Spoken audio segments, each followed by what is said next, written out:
नमस्कार मित्रों।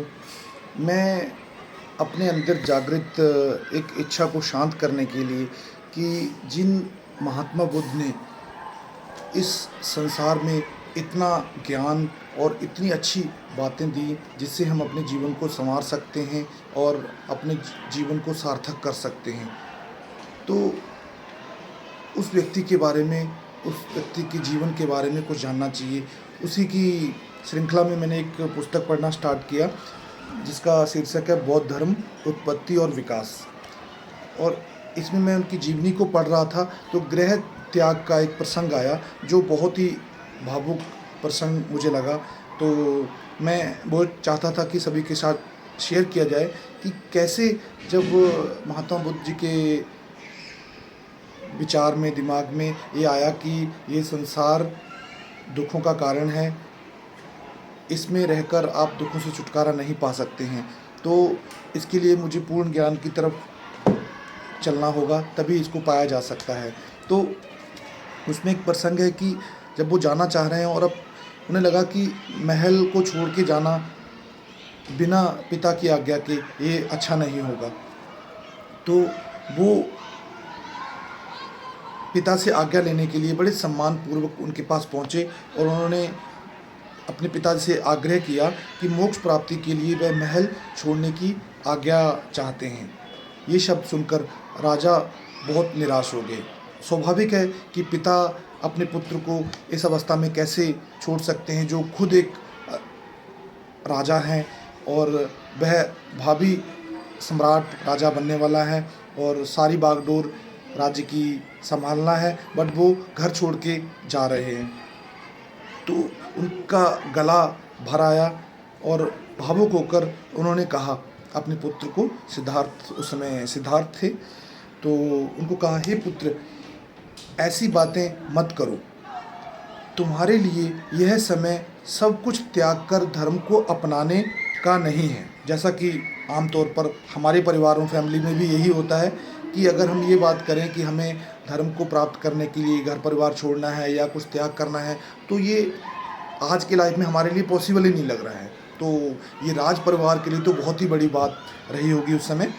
तो क्योंकि कहा जाता है कि युवावस्था के आरंभ में जब मन पूरी तरह संतुलित नहीं होता, धर्म के मार्ग पर चलने में बहुत खतरा है, क्योंकि बहुत बैलेंस, एक संतुलन बना के रखना होता है, तभी हम अपने जीवन को आगे बढ़ा सकते हैं। जब वो छोटी, पिता के अनुसार बच्चे हमेशा छोटे ही रहते हैं। तो हे धर्म के प्रति प्रेम रखने वाले मेरे पुत्र, तुम्हें राजपाट सौंपकर अब धर्म के मार्ग पर चलने का समय मेरा है। प्रजा की प्रेमानुरुक्त आंखें तुम पर टिकी हैं, भावी शासक पर टिकी हैं, इसलिए तुम अपना यह हठ छोड़ दो। पिता ने कहा, तो इस समय तुम अपनी गृहस्थ धर्म का पालन करो, जो सृष्टि का नियम है। वन की ओर प्रस्थान करना उसी व्यक्ति के लिए अनुकूल होता है जिसने युवावस्था का सुख भोग लिया हो। राजा सुदोधन के, महात्मा बुद्ध जी के पिताश्री, राजा ने बड़े दुखी मन से राजकुमार को कहा कि उन्हें राज परिवार पर, अपने आप पर और अपने राज्य पर दया करनी चाहिए। राजा ने यह भी कहा कि राजकुमार जो भी मांगेंगे वे उसे सब देने को तैयार हैं। इस पर मृदुभाषी भावी बुद्ध ने क्या कहा, सुनिए। हे राजन, मैं 4 वरदान चाहता हूँ। महात्मा बुद्ध ने कहा कि मैं 4 वरदान चाहता हूँ, अगर आप ये दे सकते हैं तो कृपा करके 4 वरदान मुझे दें, तभी मैं यहीं रुकूंगा। मैं इस महल का त्याग नहीं करूँगा और हमेशा आपकी नज़रों के सामने रहूँगा। मैं चाहता हूँ कि मुझे बुढ़ापा कभी ना आए, मेरा यौवन, सौंदर्य तथा आकर्षक रंग रूप सदा बना रहे, मैं सदा स्वस्थ रहूं और मुझे कोई रोग न सताए, मेरे जीवन का कभी अंत ना हो और मुझ पर कभी संकट ना आए। ये शब्द सुनकर राजा बहुत दुखी और हताश हुए। उन्होंने कहा, तुम जो मांग रहे हो वह कोई भी नहीं दे सकता, ये मेरी सामर्थ्य के बाहर है।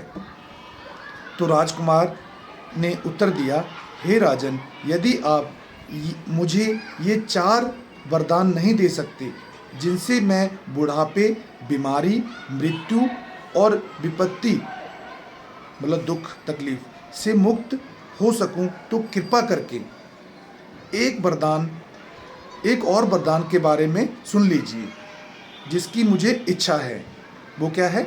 मैं चाहता हूँ कि यह शरीर त्यागने के बाद मेरा फिर से जन्म ना हो।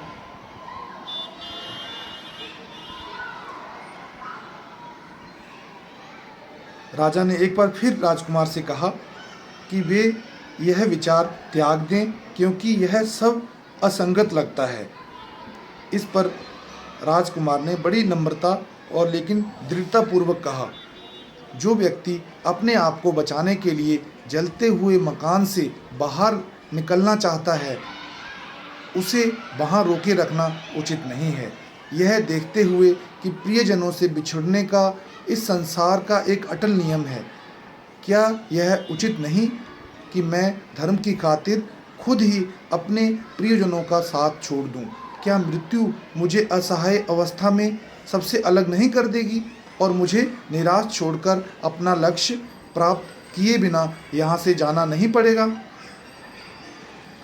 इतना सुनकर राजा ने इस चर्चा को आगे नहीं बढ़ाया और राजकुमार अपने संकल्प के बारे में पिता को बताकर महल वापस लौट आए। परंतु अब राजा ने राजकुमार के अंगरक्षकों को और सतर्क कर दिया कि उनकी संख्या भी बढ़ा दी,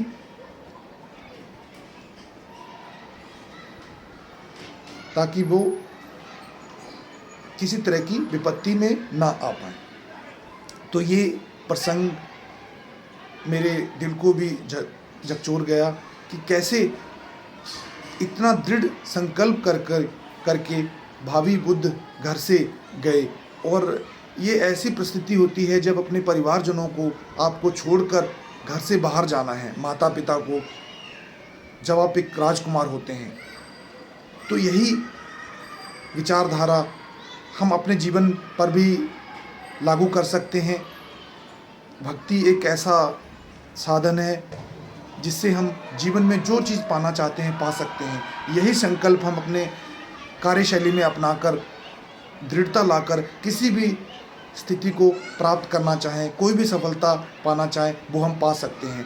ज़रूरत है तो एक दृढ़ संकल्प की, दृढ़ इच्छा शक्ति की।